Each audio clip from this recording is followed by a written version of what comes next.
Un monje anciano y un monje joven se encuentran con una mujer que necesita ayuda para poder cruzar un río muy caudaloso, muy caudaloso. El monje anciano la cargó sobre sus hombros y la ayudó a cruzar, mientras que el monje joven se queda en silencio, mirando.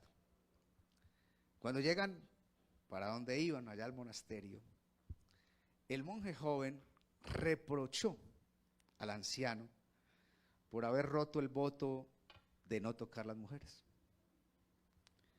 El anciano le respondió: yo dejé a la mujer en la orilla del río, pero veo que tú aún la llevas en tu mente. Hablemos, hermanos queridos, esta noche un poco acerca del pasado y de cómo el mal manejo de este aspecto puede afectarnos de una manera muy, muy tremenda, muy tremenda. Cuando uno mira los personajes en la Biblia, muchos de ellos tuvieron un pasado sombrío, hasta tenebroso, ¿verdad? La Biblia dice que Moisés, lleno de ira, mató al egipcio y salió corriendo. ¿Tuvo un pasado Moisés o no? ¿Sí o no? Jacob, usurpador, engañador, tramposo, todos los adjetivos que usted quiera ponerle de ahí para allá. ¿Se acuerdan del pasado del rey David? Que cae con esta muchacha Betsabé, luego manda matar a Urías, prácticamente fue un asesinato, casi no fue ni siquiera el autor intelectual, sino que casi se convierte en el material también. Se dice que a Abraham, el padre de la fe, le faltó fe. Juan el Bautista dudó, ¿sí se acuerdan o no?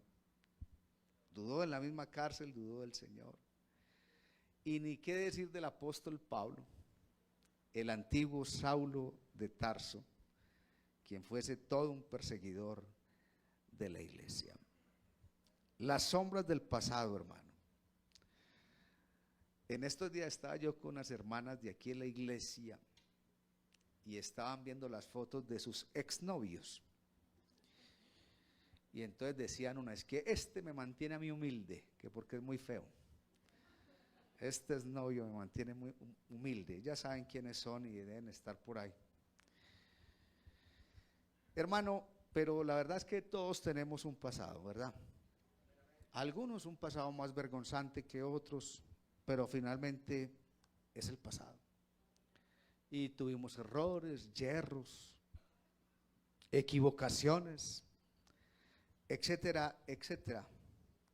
Pero afortunadamente apareció este evangelio glorioso. ¿Cierto que sí o no? Es que el evangelio es Cristo mismo, ¿sí o no? ¿Usted lo cree o no? Gloria al Señor. Y el evangelio nos ha librado de muchas cosas. Podríamos hacer esta noche una lista larga de las cosas que el evangelio nos ha librado. Por ejemplo, el evangelio nos libró de la esclavitud. El apóstol Pablo dice a los Gálatas: estad pues firmes en la libertad con que Cristo nos hizo libres, y no estéis otra vez sujetos al yugo de esclavitud. Y el Señor dijo: y si el Hijo os libertare, seréis verdadera. Es que el evangelio nos dio libertad, hermano, y nos libró de la esclavitud, pero también nos libró de condenación. Qué maravilla el evangelio, ¿cierto? Ahora pues, dice el apóstol Pablo a los romanos, ninguna condenación hay. ¿Para quiénes? Para los que estamos en Cristo Jesús, los que no andan conforme a la carne, sino conforme al Espíritu. El evangelio nos libró de la muerte, ¿sí o no? Porque la paga del pecado es la muerte, más la dádiva de Dios. Entonces, si aquí hay un amigo en esta noche, hay que decirle eso con claridad. El evangelio te libra de esclavitud, de condenación, de la muerte. El evangelio te libra de la ira de Dios. Sí, hermano. Oye, qué bendición que este evangelio nos libre de esa ira, ¿verdad? Dice el apóstol Pablo en 1 Tesalonicenses: y esperar de los cielos a su Hijo, al cual resucitó de los muertos, a Jesús, quien nos libra de la ira venidera. Nos libró de la ira venidera. Y de otras cosas pudiéramos hacer un listado grande de lo que el Evangelio nos libra, pero también hay que ser muy claro en esta noche, si hay una de las cosas que el Evangelio nos libra, hermano, es del pasado. Del pasado. Como decía el texto, de modo que si alguno está en Cristo, nueva criatura es, y deténgase ahí, las cosas viejas pasaron. ¿Usted cree que es importante que Dios nos libre de nuestro pasado, sí o no? Dele gloria al Señor en esta noche. Hermano, ¿cómo será tremendo el pasado que el Señor le dijo a Israel en Isaías 43, versículo 18? No os acordéis de las cosas pasadas, ni traigáis a memoria las cosas antiguas. He aquí que yo hago cosa nueva, pronto saldrá a luz, ¿no la conoceréis? Otra vez abriré camino en el desierto y ríos en la soledad. A su nombre sea la gloria. Hablemos del pasado, hermanos. Ya dijimos que Cristo y su evangelio nos libra del pasado. El pasado, algo bien curioso, ¿no? El pasado ya no está, ¿o sí? No, ya no está. ¿Sí o no? Ya no está. El pasado se supone que ya pasó, ¿o no? Se supone. No es algo tangible que usted pueda tocar, nada. El pasado es un intangible. Es tanto, no podemos devolver el tiempo, nada. El pasado son simples recuerdos. Pero a pesar de eso, de que ni se puede tocar, ni que ya pasó y que son recuerdos, a veces el pasado se vuelve una carga, y una carga pesada y onerosa para mucha gente. Sí, Señor, créame que sí. Y genera incluso tormento. Hay gente que pierde su paz por un pasado, sí, por errores, por equivocaciones. Hay gente que deja de dormir bien. Se levantan a la 1 de la mañana y se les viene a la mente ese recuerdo y ya, de ahí para allá no son capaces de dormir. ¿Cómo es de bueno dormir bien? ¿A cuánto les gusta dormir bien, hermano? ¿Cierto que sí? Pero la persona, el pasado lo levanta, le interrumpe su sueño. Incluso, hermano, el pasado puede generar en una persona pensamientos destructivos. Así es, destructivos. Los psiquiatras, o mejor la psiquiatría, nos presentan varios trastornos psicológicos que hipertrofian el pasado de una manera enfermiza. Uno de ellos, por ejemplo, se llama Peter Pan. ¿Usted sabía eso? El síndrome de Peter Pan. Y el síndrome de Peter Pan son aquellos que quieren seguir siendo niños, pero no niños de los que dice el apóstol Pablo. No. Son aquellos que se niegan a crecer y a madurar y se quieren quedar en esa época dorada de la infancia, donde todo es protección. ¿Sabe qué le decía Peter Pan al capitán? He elegido ser siempre niño y muchacho y no madurar. No quiero aprender cosas serias ni ser mayor. Así le decía. ¿Cómo llama el capitán Felipe? Crochet. Así le decía. Y uno ve gente ya de 30, 40 años que uno va y los visita, solteros, no les interesa organizarse, tienen incluso su habitación llena de Batman, de Robin, Superman, juegan play toda la noche, más queridos, aunque hay algunos casados que también, pero bueno.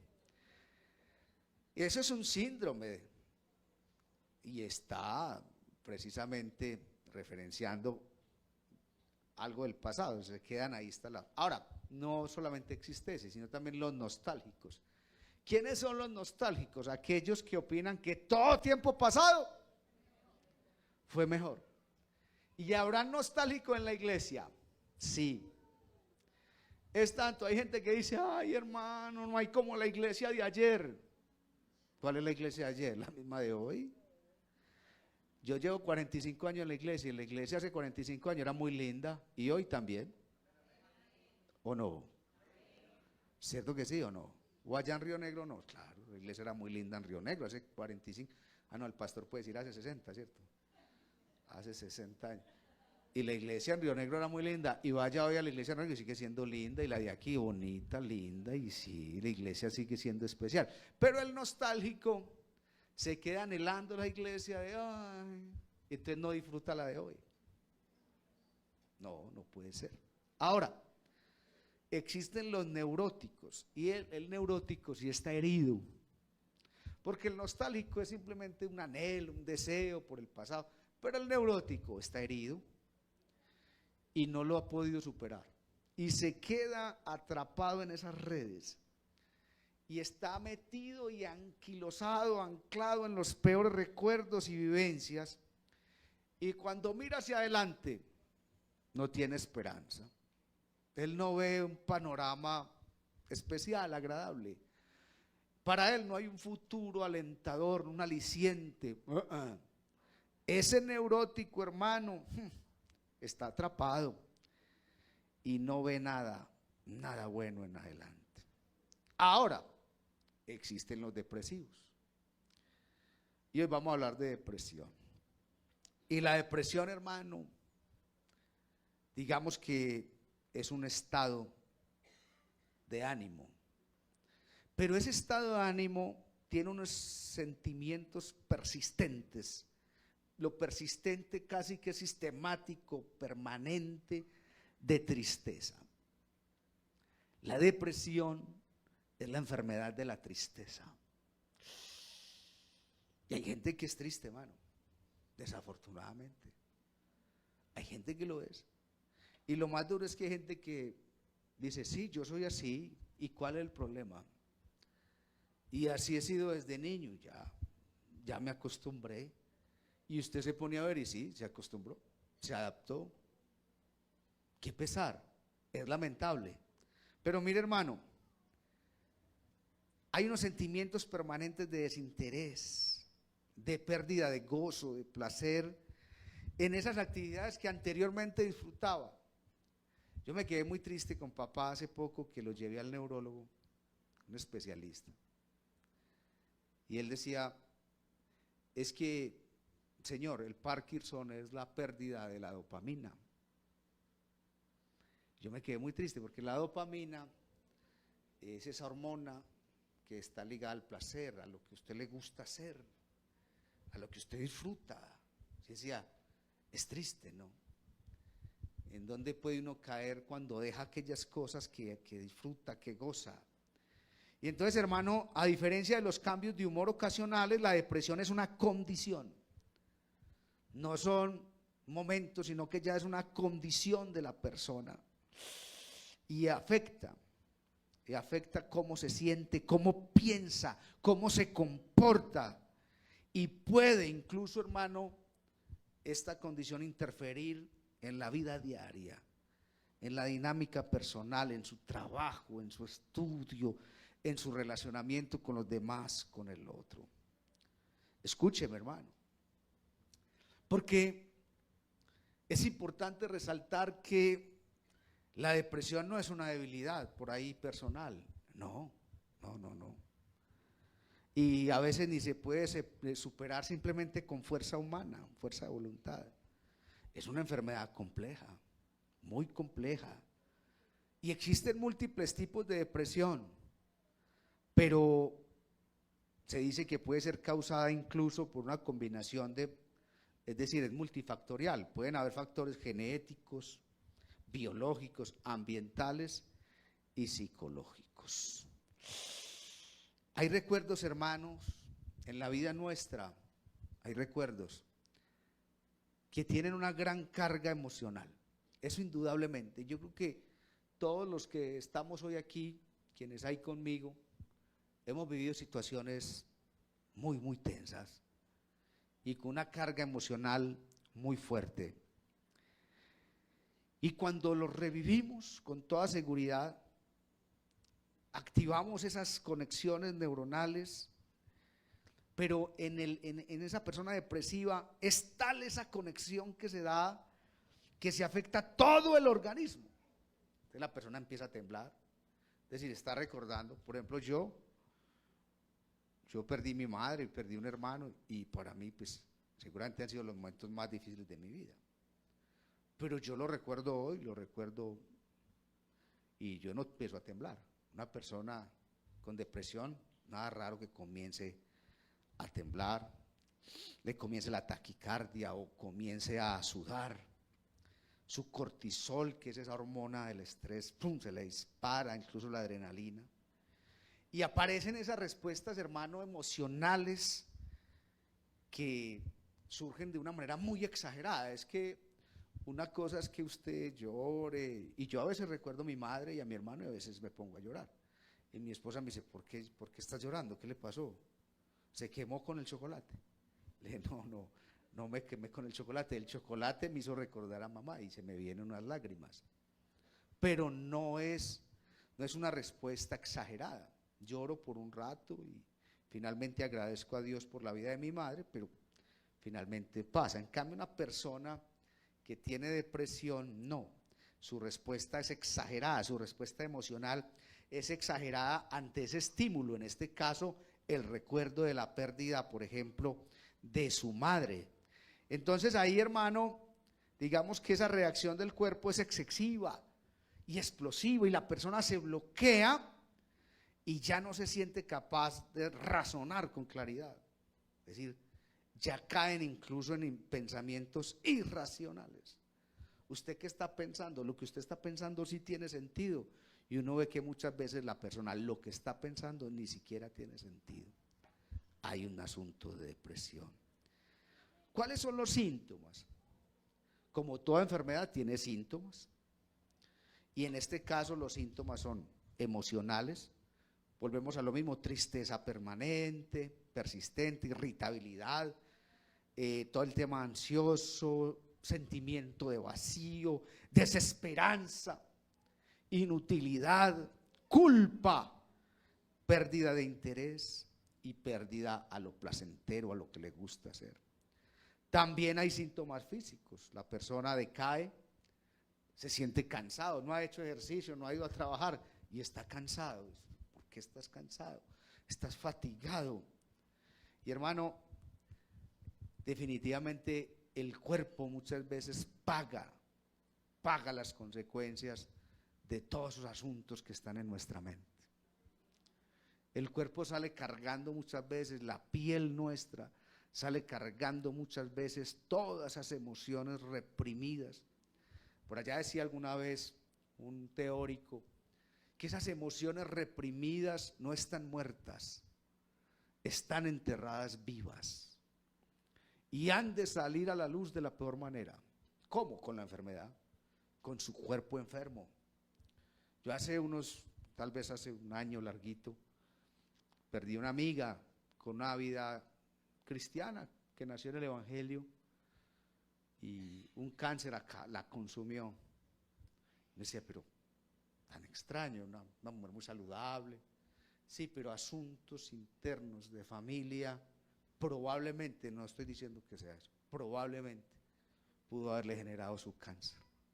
Temas no resueltos al interior de su casa. Nuestro cuerpo, hermano, problemas para dormir, hay cambios en el apetito, la persona ya no come bien, ojo con eso, hay dolores, hay molestias físicas inexplicables. Hermano, me arrancó un dolor de espalda y hay gente.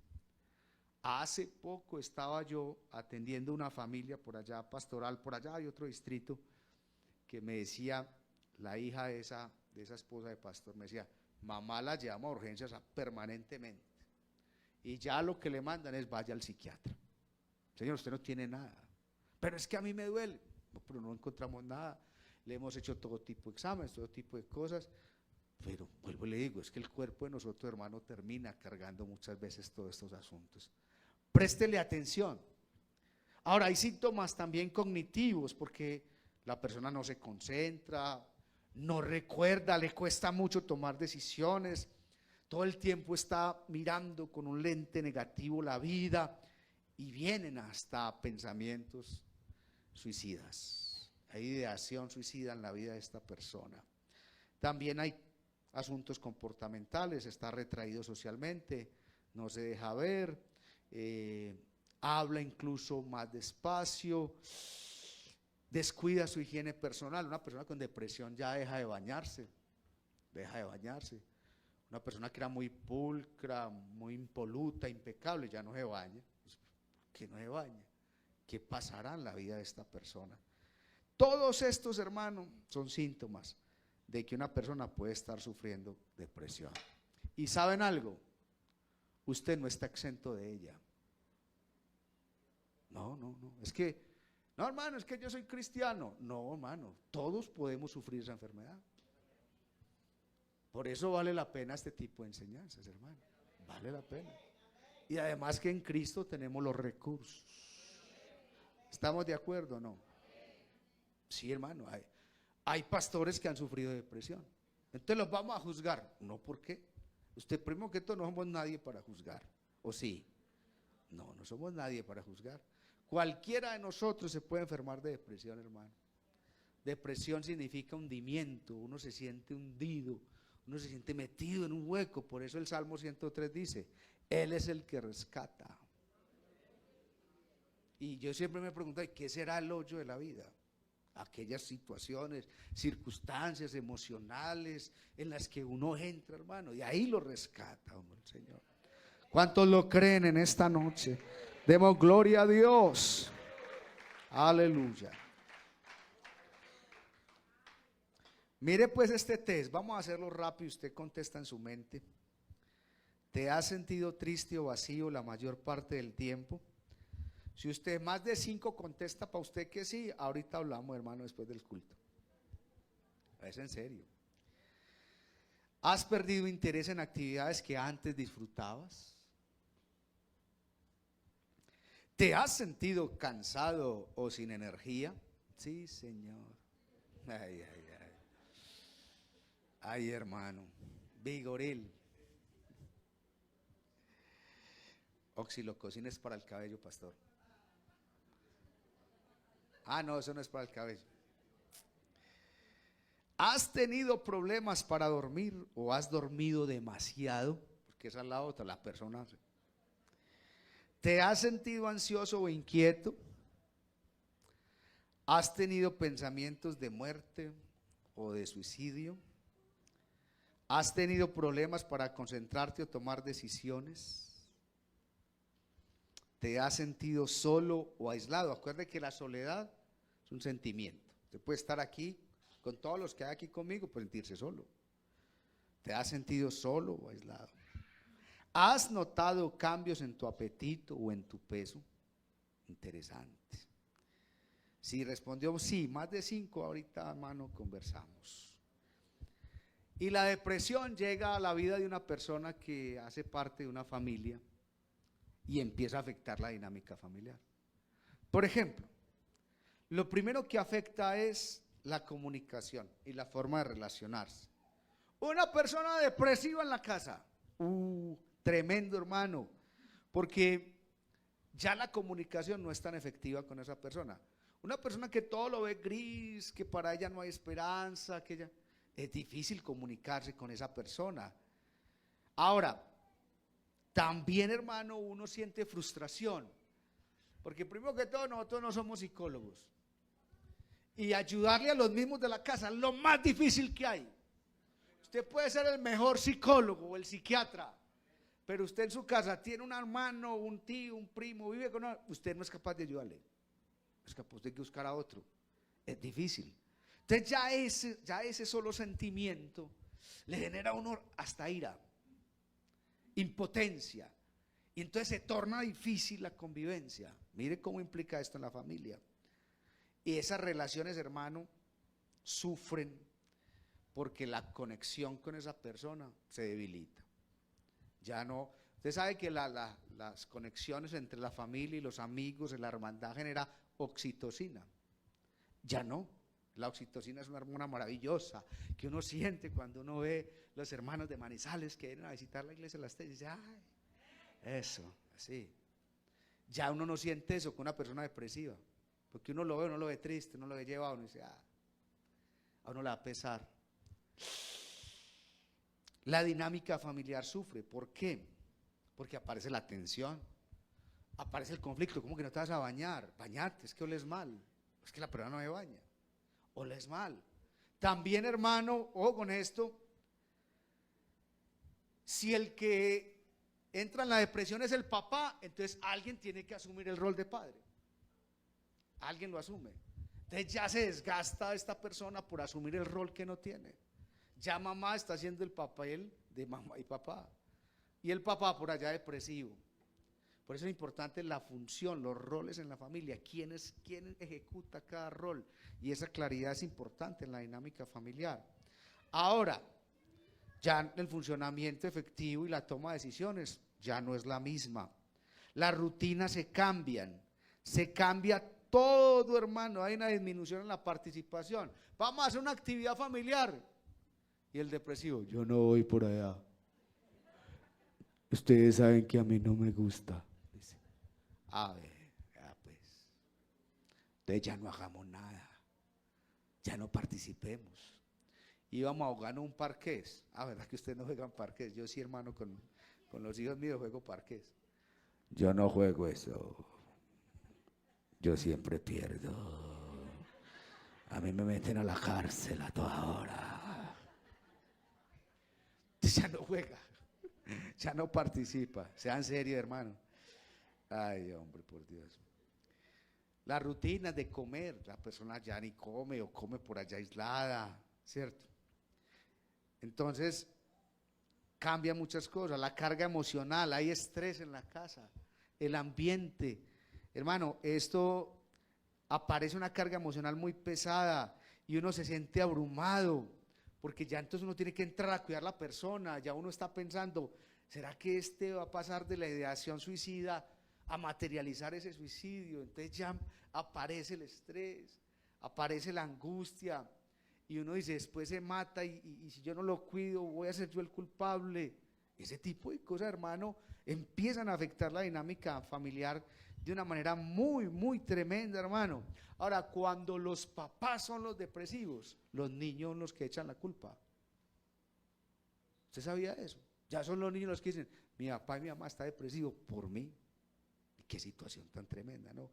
Y entonces tiende el fenómeno a repetirse. Cuando ellos son adultos, tiende a repetirse. ¿Por qué? Porque eso afecta al desarrollo de los niños. Se sienten confundidos, se sienten culpables por esa depresión de esos papás. ¿Qué hacemos entonces, hermano? Aquí está la pregunta clave. Porque de nada sirve uno evidenciar la enfermedad y no dar la solución. Como hacían en las brigadas hace muchos años en Medellín. ¿Se acuerdan de las brigadas de salud? Que iba el médico a una comuna X de Medellín, con unas personas con una capacidad socioeconómica bien bajita, iba al médico y le decía, ay señora, usted está llevada. Entonces la señora, en vez de tener un problema, el médico le dejaba dos. ¿Por qué? Le evidenciaba la enfermedad, pero no le daba el medicamento. Ay señora, el medicamento es muy caro, no tengo con qué dárselo. Entonces la metían dos problemas. No, aquí evidenciamos la enfermedad, pero también evidenciamos ¿qué? El antídoto a la enfermedad, ¿cierto que sí? ¿Qué hacemos entonces para prevenir esa depresión? Que acuérdese, significa hundimiento. Y acuérdese, usted no está exento de vivir eso, no está exento. Primero, hay que resignificar la mirada que uno tiene de su pasado. ¿Sí o no? Yo leí un libro muy interesante que se llama El hombre en busca de sentido. Bueno. Usted sabe que uno tiene que analizarlo todo y retener lo bueno, pero el libro tiene cosas muy buenas. Ese libro lo escribió un psiquiatra que se llama Viktor Frankl, psiquiatra, pero vivió todo lo del holocausto, nazi, todo ese tema, en Auschwitz, por allá. Todo un psiquiatra de ese tiempo, pues un psiquiatra hoy en día es valioso ante la sociedad. Imagínense ese tiempo. Era un tipo estudiadísimo, hermano. Y vivir los vejámenes que se vivieron allá En el holocausto nazi, hermano, lo ponían a aguantar hambre todo el día. Y el tipo dijo, yo le encontré sentido a mi vida a pesar de que estaba ahí. Y desarrolló una terapia que se llama la logoterapia. Y se centra en la búsqueda del sentido de la vida humana como principal motivación. Ojo pues, es interesante esto. ¿Qué decía él? Uno puede encontrar propósito de vida en todo lo que hace. Entonces contaba en su libro que una vez un señor le decía, doctor Víctor, no he podido superar la muerte de mi esposa. Eso me ha dado muy duro, eso ya lleva un año y yo no he sido capaz de superarlo. Y él le dijo, yo lo entiendo, claro que sí, pero lo voy a invitar a que analicemos algo. Si hubiera sido al revés, ¿qué? Ahí fue la pregunta. Entonces el tipo le dijo, ¿cómo así, doctor? Y así, si el que se hubiera muerto hubiera sido usted, ¿qué sería de su esposa? Es que, ay no, qué pecado. ¿Sí ve? ¿Sí ve? Lo puso a ver otra ¿qué? Otra perspectiva. ¿Sí o no? Cuando ya él vio otra perspectiva, le cambió el semblante. Uno tiene que mirar el pasado, hermano, por ejemplo, como un arsenal de recursos, ¿o no? ¿Usted qué dice? Por allá hubo un artista que se llamó Tiziano. Dice que en su primera pintura se llamó Alegoría de la Prudencia. Tiziano era un artista veneciano del siglo XVI, o sea, estuvo en los 1500. Representó la prudencia como un hombre de 3 cabezas. Eso es un dibujo muy reconocido, un cuadro muy reconocido. Dice que una de las cabezas era de un joven mirando al futuro. Claro, está en esa etapa y para el joven el futuro está ahí abierto con todas las posibilidades. Otro era de un hombre maduro mirando el presente. Y el tercero era de un anciano sabio mirando intensamente su pasado. Escuche esto. Encima de sus cabezas, Tiziano escribió una frase en latín que significa: del ejemplo del pasado, el hombre del presente actúa con prudencia para no poner en peligro su futuro. Interesante, ¿cierto? Y decía él, necesitamos esa clase de sabiduría para vencer la ansiedad creada por nuestros fracasos pasados y el temor de repetirlos en el futuro. Una ansiedad que nos impide vivir plenamente el ahora. Hay que mirar asertivamente el pasado, porque acuérdense que cuando usted no sabe mirar su pasado, queda como la mujer de Lot. ¿Se acuerdan de la mujer de Lot? Se quedó como una estatua de sal. El apóstol Pablo dice claramente: yo no pretendo haberlo alcanzado ya, pero una cosa hago. A mí me gusta mucho ese versículo porque el apóstol dice: una cosa hago, pero hace 2. ¿Será que esas 2 es una sola? Puede ser. Él dice: olvidando ciertamente lo que queda atrás y extendiéndome a lo que está delante. Hay 2 acciones: olvido y me extiendo. Pero puede ser que la una sea prerequisito de la otra. Olvidando ciertamente. No era que él borrara su culpa, simplemente estaba olvidando de lo que quedaba atrás. El pasado tiene enseñanzas, hermano, ¿o no? Sí. Qué bueno que nosotros aprendiéramos a escribir las lecciones aprendidas. No lo hacemos. Y como no las registramos, volvemos a caer en lo mismo. Cuando uno lidera un proceso de calidad en una empresa, a usted un auditor de calidad siempre le enseña: señor, usted es el líder de ese proceso, lleve un registro de las lecciones aprendidas. Eso que a usted le pasó el año pasado, ¿usted qué aprendizaje le quedó? Regístrelo para que usted lo vuelva a repetir, ese aprendizaje le quede. El pasado tiene enseñanzas, porque, hermano, de ellas podemos aprovechar. Mire, lo mejor es aprovechar, pero vivir empapado de porvenir. Aprovechar las enseñanzas del pasado, pero vivir empapados del porvenir, procurando volar sobre lo de atrás con una mirada positiva, viendo y deteniéndonos más en lo bueno que en lo malo. Amén. Hay cosas buenas que usted tal vez está ignorando. ¿Qué cosas usted ha superado en su pasado? Usted perdió un ser querido y ya hoy. Yo recuerdo un muchacho en el Politécnico, no era tan muchacho, un señor unos 40 años. Él estudiaba los sábados de 7 a 5, todo el día, hermano. Y por ahí a las 9 de la mañana no aguantó más y lo llevó la profesora allá a mi oficina. Y el señor lloraba y lloraba.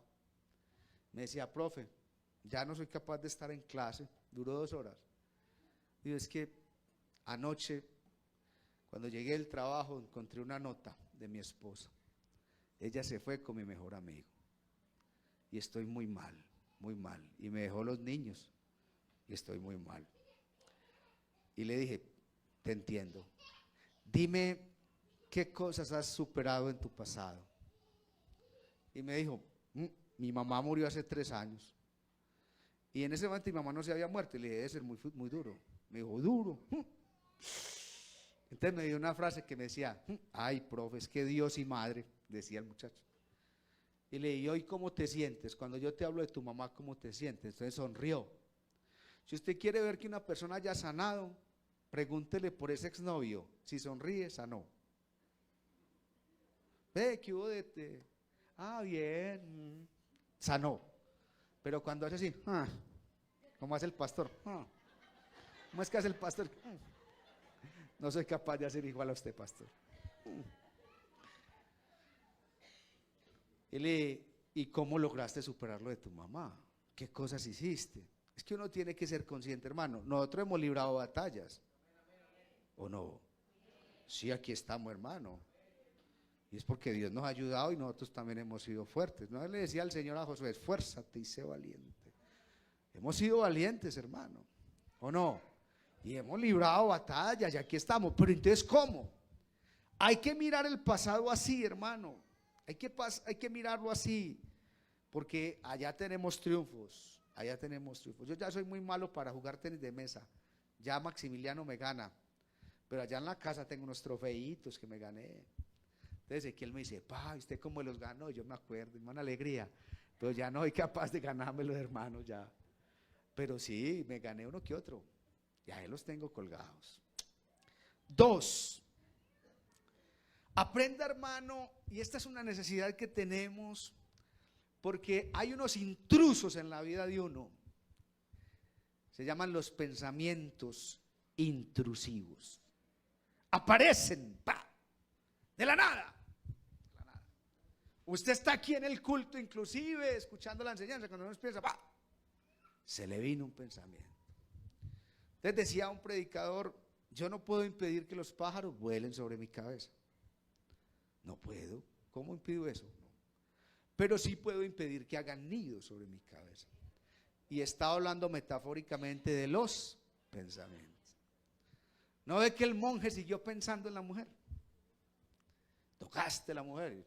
Usted el que está pensando en eso. La señora la dejé allá. Usted el que siguió pensando. Porque los pensamientos intrusivos hay que aprender, hermano, a tramitarlos.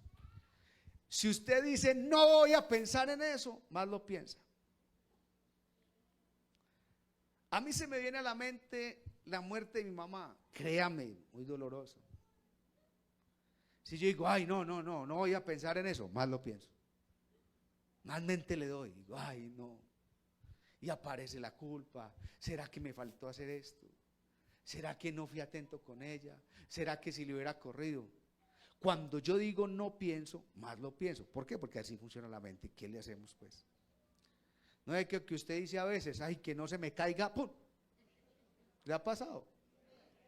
Bueno, eso no es casualidad. Es porque ese no en la mente no tiene mucha validez. Hay que aprender, hermano, y aprender a ser inteligentes emocionalmente. Eso sí que es desafío grande. Por ejemplo, apréndase a conocer.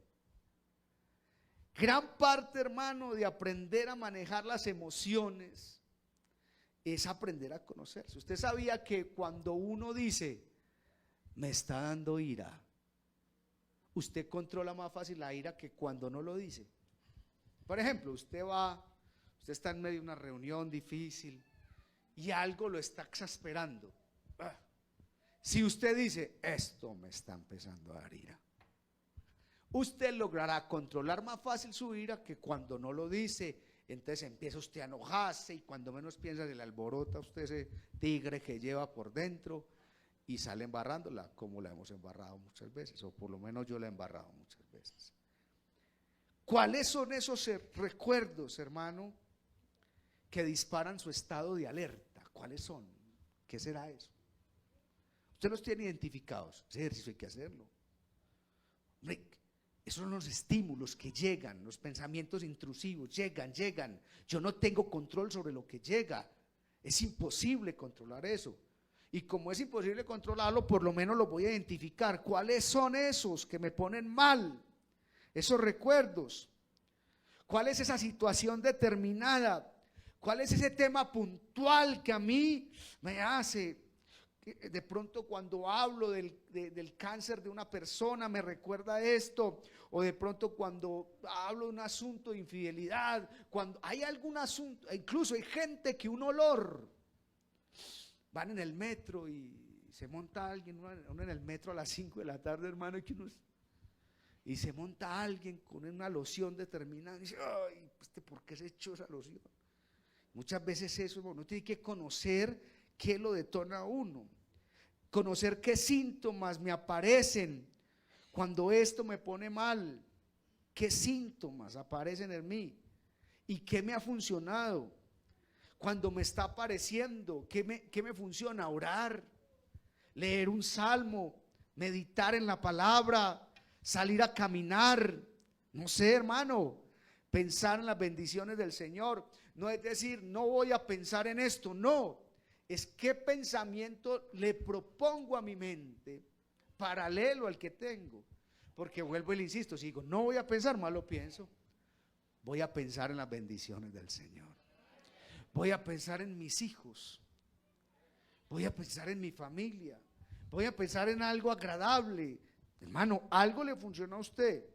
Pero hermano, si usted, hermano, no aprende a tramitar, y eso no es sencillo, eso requiere disciplina, eso requiere tiempo, eso requiere trabajo, pero investigue cómo aprendo a tramitar un pensamiento intrusivo para que no me haga ese daño, para que no me afecte, para que no me genere esa tristeza, para que no me genere esto tan horrible que me hace estar mal con mi familia, que me daña el relacionamiento. Entonces usted va a dejar que un pensamiento que ya no está lo siga llevando y lo detone de esa manera, sabiendo que hay recursos, hermano.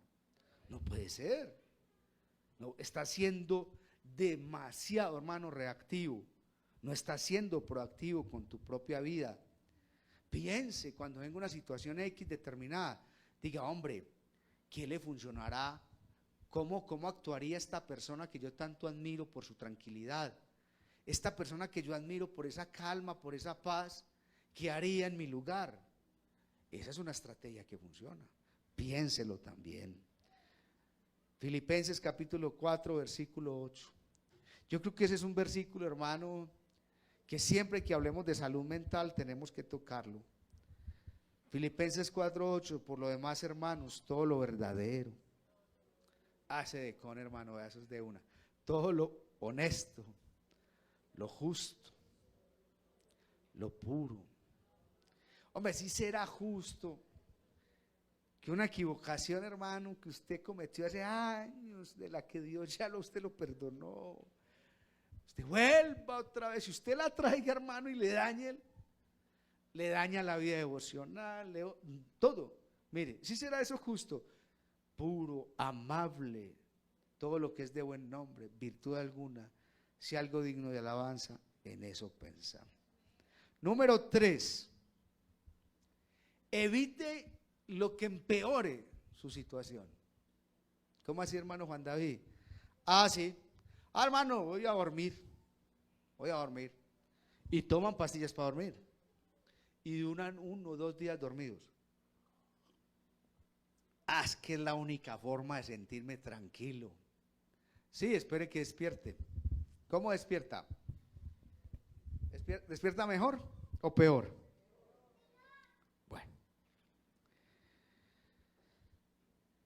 A mí me gustaba trotar, jugar tenis de mesa, pero yo con esta depresión que voy a ir por a jugar, ahí es donde quiero jugar.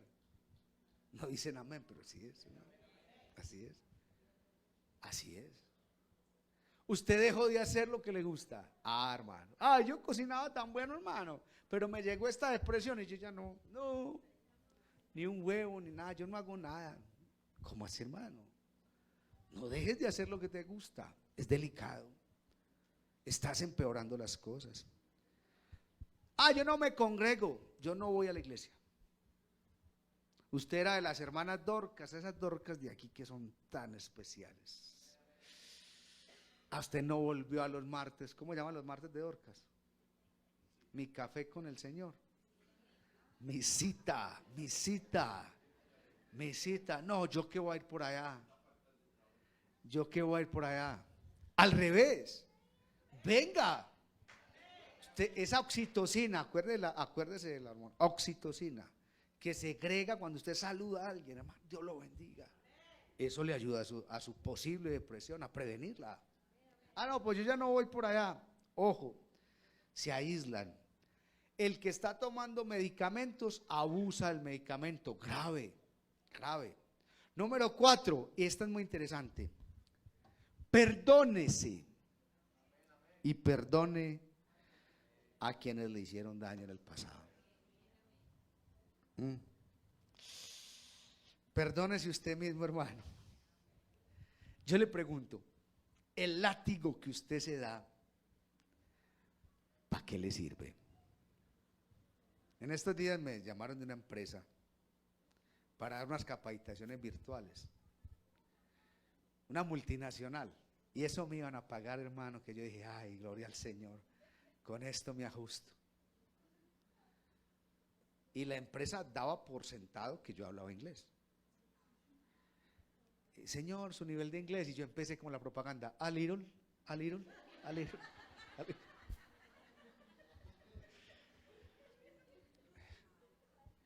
Entonces aparece el látigo. Juan, como te insistía tu papá, como te dijo tu mamá, Juan, la profesora de inglés que te decía tanto que suena, ¿para qué sirve eso? Un hermano, definitivamente aparece una emoción que se llama la culpa. Y escúcheme esto, la culpa hace de las suyas. Es así que sabe hacer. No hay nada más. Va, Ezequiel, cuando yo le echo la culpa de algo, me dice, ya me vas a echar la culpa. ¿Cierto, Ezequiel? Porque que le echen a uno la culpa es algo que horrible, hermano. ¿Se acuerdan cuando el más plaga del colegio quebraba el vidrio? Y llega el profesor, ¿y quién fue? Nadie, tranquilo, todos lo pagan. Eso sí dolía, hermano. Que uno decía, no, yo no pago, fue fulano, así me casqué. Fue fulano, así me digan sapo, pero yo esa culpa no me la he hecho. Porque la culpa, por eso el evangelio nos libra de la culpa. Lo que pasa es que usted la culpa vuelve y la trae. Mire lo curioso de la vida. Aparece la culpa y hace de las suyas, hermano, y la culpa sí que es algo tóxico, hermano. Usted que le decía tóxica a su novia o a su esposa, la culpa es más tóxica todavía.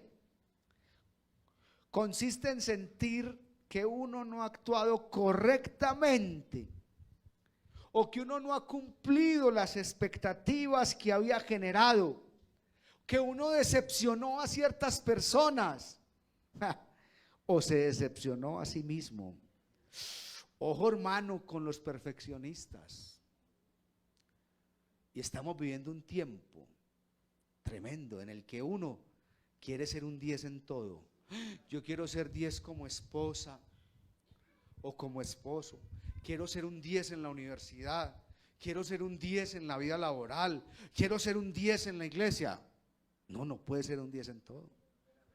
Tienes que permitirte la equivocación. Esas personas perfeccionistas sufren, pero mucho. Y aparece en ellos la culpa de una manera tan tremenda, hermano.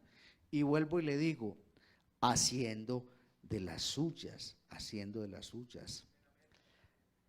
La educación que te dieron en tu casa incide Incluso voy a decir algo muy fuerte. Algunas interpretaciones incorrectas del Evangelio. Sí, señor. Hay gente que interpretó el Evangelio de otra manera y se generan unas culpas, hermano, que los lleva a una tristeza y hasta apartarse del Señor. ¿Usted cree que eso es para bien? Terminan mal. Traemos a la mente las fallas, las decepciones. Entonces usted está enfocado en eso, en la falla, en la decepción. Y como dice un adagio por ahí oriental, donde usted pone su atención, pone su energía. Entonces, claro, usted está aburrido, está maluco. El Señor dijo, donde está tu tesoro, está tu corazón. Y este otro adagio dice, donde está tu atención, está tu energía. ¿En dónde está tu atención? En el error. Ay, me equivoqué. Claro, con razón estás decaído, con razón estás depresivo. A veces, hermano, traemos unas voces exteriores, como de la infancia. Debería darte vergüenza. ¿Se acuerda que así nos decían? Si haces esto o aquello. Pones triste a papá o a mamá si haces esto. O incluso voces de otras personas que le dicen a uno, usted no debió haber estudiado eso. ¿No le parece, hermano? Usted no debió haber estudiado. ¿Usted con quién se casó? Usted no se debió haber casado con esa persona. Usted tenía que haber visto venir esa situación. ¿Cómo hizo ese negocio? Hermano, y sí que hay gente intrusiva en la vida, ¿cierto? Uno tiene un vicio que uno le quiere opinar a todo mundo de todo. ¿Por qué? Alguien le dice a uno, ¿cómo te parece? Estuve en Estados Unidos. Y uno le dice, yo también. ¿Quién te está pidiendo opinión? Te estoy descontando. Pero uno se cree con el derecho de opinarle al otro todo. Me compré un carro así. Más robable. Y uno escucha esas voces todo el tiempo. Y la persona que no se perdona, hermano, yo conocí mucha gente, yo que trabajé en educación tanto tiempo, vení, vamos a estudiar, un programa técnico, dura un año larguito, te volvés un técnico, a vos te va bien en contabilidad. Yo conocí un muchacho una vez que ya la contabilidad de un restaurante le iba bien, empíricamente le iba bien. Vení, vamos. Tenía para ahí 35 años. Veníamos a estudiar al Politécnico, un programa técnico. Decía, no, es que yo no me perdono. Mi mamá, como me decía que estudiara, yo no estudié. Y ya mamá se murió. Entonces yo no me perdono eso. Pues, ¿cómo así? Al revés. No. Antes venga y estudie. No. Mire cómo se bloquea la persona. Qué triste, ¿no? Y nunca se perdonan en no haber estudiado, no haber hecho las cosas cuando eran jóvenes. Hay gente que tras una relación fallida no se vuelven a enamorar. Increíble, pero así es. No, yo no me vuelvo a enamorar. Hay padres de familia que no se perdonan el no haber podido pasar mucho tiempo con sus hijos. Este es un fenómeno muy actual. Incluso lo mencionaba la psiquiatra Marian Rojas. Decía, yo atiendo muchas mamás y muchos papás. Como hoy tienen una vida laboral tan intensa, no se perdonan el no haber podido pasar tanto tiempo con sus hijos y se echan una culpa tan fuerte sobre eso que es lamentable y hoy se da con mucha frecuencia. Pregúntese, ¿de qué se está perdiendo usted hoy por estar enganchado en la culpa? ¿De qué? La culpa, hermano, no le deja ver a uno su talento, sus fortalezas, nada. La culpa incluso lo manda a uno al victimismo. Qué pereza una persona víctima, que es toda una víctima. Ese victimismo, hermano, es incluso, el victimismo es un comportamiento hasta neurótico y tóxico y entorpece la mirada y la forma de relacionarse con los demás. Es una víctima toda hora. ¿Por qué? ¿De dónde aparece ese victimismo? De esa culpa que la persona está echando. No puede ser, hermano. Y tu pasado entra a definir lo que eres y no puede ser. Tu pasado no necesariamente define lo que tú eres. Acuérdase, usted es una nueva criatura en Cristo Jesús. Perdone a los demás. Yo recuerdo en el poli una vez una muchacha que tenía una muy mala relación con su abuela. Su abuela la había criado, tenía una relación muy mala. Y agonizando la viejita le pidió perdón. Y ella dijo, no, te pudrás en el infierno. No la quiero perdonar. Y cuando la viejita murió, ya dio gracias a Dios se murió esa viejita. como me dio de duro, voy a descansar. Descansar. Ahí comenzó el tormento. Ahí comenzó el tormento. Hermano, la falta de perdón es una cosa muy delicada. Remitimos a esta muchacha a psicología. Recuerdo que la psicóloga hizo un trabajo con ella que se llama la silla vacía. Muchacha ahí, ante una silla vacía, pidiéndole perdón a una silla, porque en la silla no es nadie, está vacía, se llama la silla vacía. ¿Usted cree que en la silla vacía está la viejita? ¿Qué va a estar? No, la viejita murió. Pero ahí ponen el nombre de la viejita. Y la muchacha pidiéndole perdón a la silla, a ver si eso terapia, es una terapia, a ver si de pronto descansa, por no haberlo hecho en vida. Qué triste, hermano, qué triste. Pero también leía la experiencia de Somaliman en Camboya. Oiga, qué tremenda experiencia. Esta es una niña que su abuelo la vendió, hermano, a los proxenetas. Su abuelo la vendió siendo muy niña a un prostíbulo allá en Camboya. Y cientos de hombres la violaron. Cientos de hombres la violaron, siendo niña. Y esta mujer que no conoce al Señor, después de haber sido violada por cientos de hombres y haber sido vendida por su abuelo, que ella decía, yo vi cuando mi abuelo me vendió y tengo en la mente cuando el señor al prostíbulo le entregó el dinero. Y yo deseaba la muerte de mi abuelo, yo quería mandarlo a matar. Pero ella dice, pero después de tanto tiempo, yo pude perdonar y no tengo dolor en mi corazón, no tengo dolor en mi corazón. Y ahora trabaja por esas niñas que son víctimas de ese fenómeno tan tremendo en Camboya. Y uno dice, esta mujer ¿cómo perdona y no conoce al Señor? Y nosotros que conocemos a un Dios perdonador, porque lo que nos ha perdonado, por lo menos a mí me ha perdonado mucho, y yo a veces no soy capaz de perdonar, hermano. Increíble, pero así es. Busquen la anécdota, la experiencia mejor de Somaliman, y para que se queden aterrados. Perdonar es ir al pasado y regresar sano y salvo, decía Marian Rojas. Perdonar es recordar sin dolor. En la vida de pareja, cuando volvemos a desenterrar, hermano, esas situaciones, yo creo que en pareja, hermano, cuando llegamos a un acuerdo, tenemos que tener dos elementos en el acuerdo que hacemos. Uno es no repetición. Te voy a perdonar este asunto, pero que no se vuelva a repetir. Pero el segundo, además de la no repetición, es no volvemos a hablar sobre el asunto. No vale la pena. ¿Para qué?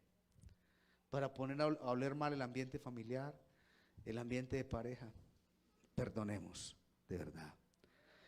Aprovechemos al máximo el hoy. Ya lo hemos enseñado mucho, la vida es hoy, cada día tiene su afán. Es como la flor del campo, hoy es, mañana no es. Abracemos, como dice la canción, como si fuera mi último día. Saque provecho de este instante, de este momento. Goces este espacio. 6, proyectes, hermano. Si la persona depresiva no ve en el mañana algo especial, no ve un futuro, hermano, brillante, espléndido, usted sí lo tiene que ver.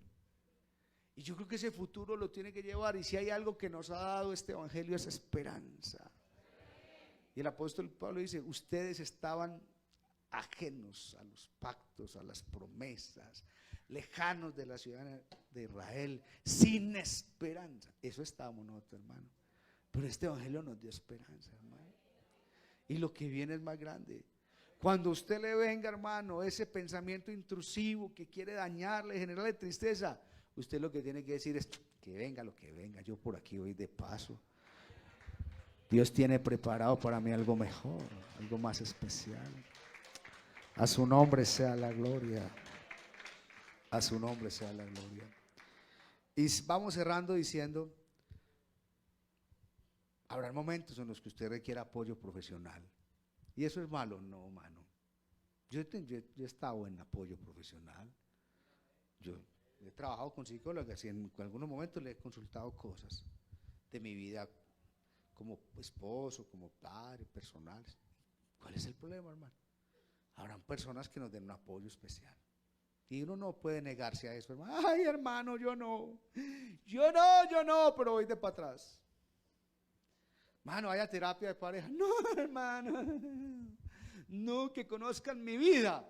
En estos días yo le dije a una hermana, le dije, con todo respeto, hermana, porque la hermana de para atrás, y la hermana, vaya, que la atiendan. No, hermano, qué pena mi vida. Yo le dije, vea, con todo el respeto, hermana, le voy a hacer una metáfora muy pesada. ¿Usted ha ido al ginecólogo? No, sí, hermano. ¿Y le ha tocado un hombre? Sí, hermano. Y dice, bueno, ¿usted cree que el ginecólogo ve un miembro más como una mano, un cuerpo ahí? Así es, hermano. Un psicólogo, una persona profesional.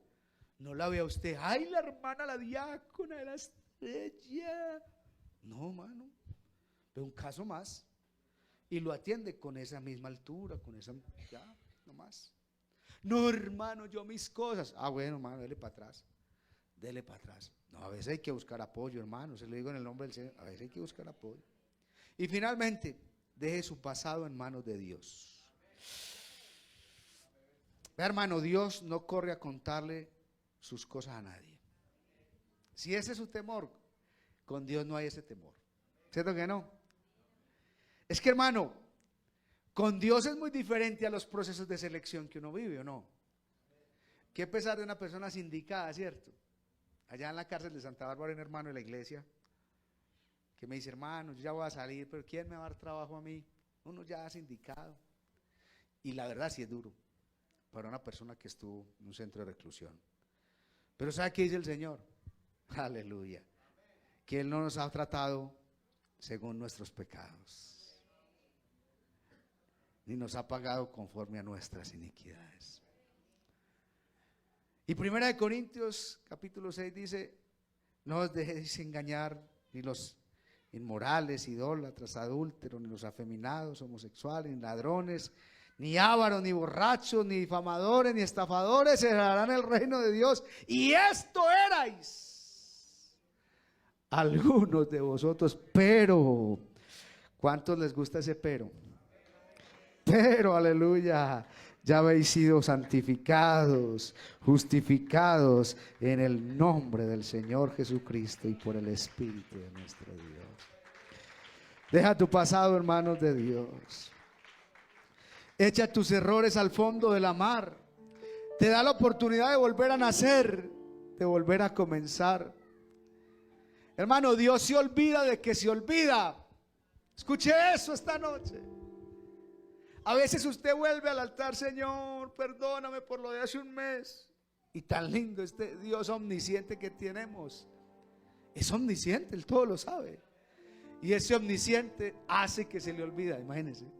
Y dice, ¿hace un mes? No, ¿te recuerdas tú? Yo no. Tan lindo el Señor, ¿no?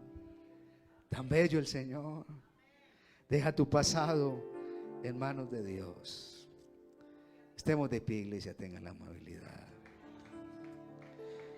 Dice Hebreos 8, porque seré propicio a sus injusticias y nunca más me acordaré de sus pecados y de sus iniquidades. Hermano, que Dios no se acuerde, eso es por amor, porque Él sí se puede acordar, pero es tal el amor de Él, tan maravilloso. Yo no sé si aquí haya una persona que nos visita por primera vez, un amigo que tenga un pasado.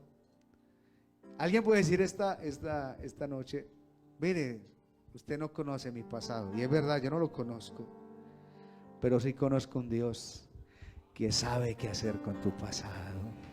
Lo echa al fondo de la mar donde nadie ha podido llegar. Ese es el Dios que tenemos, maravilloso. Hermano, ¿qué pensamiento te atormenta? Lleva cautivo tu pensamiento a Cristo esta noche. Levanta tus manos.